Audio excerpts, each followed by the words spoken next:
Thank you very much. So transforming business is crucial if we are going to achieve a safe and just space for humanity.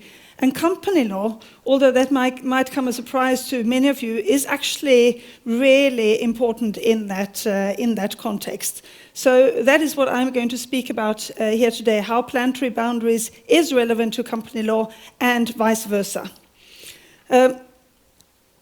What planetary boundaries does for company law is, first of all, it shows us, it gives a really good communicative figure to show that there are actually limits. There are literally limits to what can be done. And conversely, that being seen as environmentally friendly is actually totally irrelevant. Secondly, it shows us that there are complex interactions between planet Earth level systems, and that shows us that climate change, however topical and however difficult to mitigate, is only a part of the convergence of crises that we face. And thirdly, that brings natural science into corporate governance, into business, or it should, because it shows us that work in progress, state-of-the-art natural science must inform decisions that we take. That ignorance is actually unacceptable, and that a precautionary principle, knowledge-based precautionary principle, must inform the decisions we make and the law that mandates the decisions that are made. And then, conversely, what company law can do for planetary boundaries? Well, first of all, we can explain how company law has failed the world. The failure of company law is at the heart of what Polanyi in The Great Transformation called the commodification of nature and labor, nature and humanity, which is at the heart of the abstraction of the economy from society and the environment.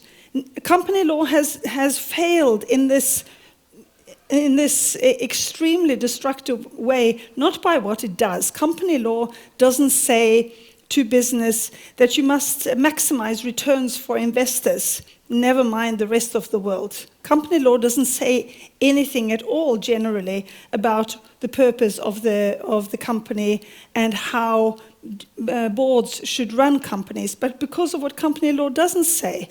And we have seen this through a decade of multi-jurisdictional comparative analysis of company law.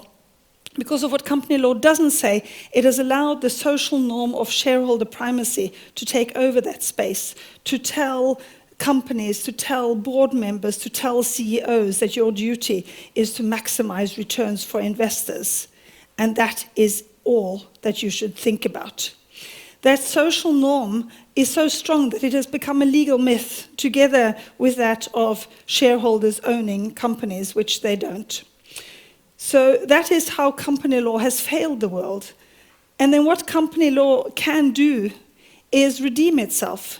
If company law takes back the power of defining what the purpose of business is, why the law, because companies are legal entities, why the law has allowed companies to develop and to dominate in the way that they have done, what the original intention was, and redefines the purpose of the company and the duties of the board in light of the knowledge that we today have of the necessity of securing the social foundation for humanity now and in the future within planetary boundaries, then company law can start making up for the mess it has made. And if company law does that, it can be a key, not of course the whole solution, but it can be a key to real change across the world. Regulating companies in Europe has the potential to influence the global value chains across the world that we have heard of. I am thrilled that Stockholm Resilience Centre is a partner of the SMART project. It has been truly inspirational for me to learn and to bring the knowledge of complex social ecological systems into research on law. And I look forward to further collaboration with all of you beyond SMART also. Thank you.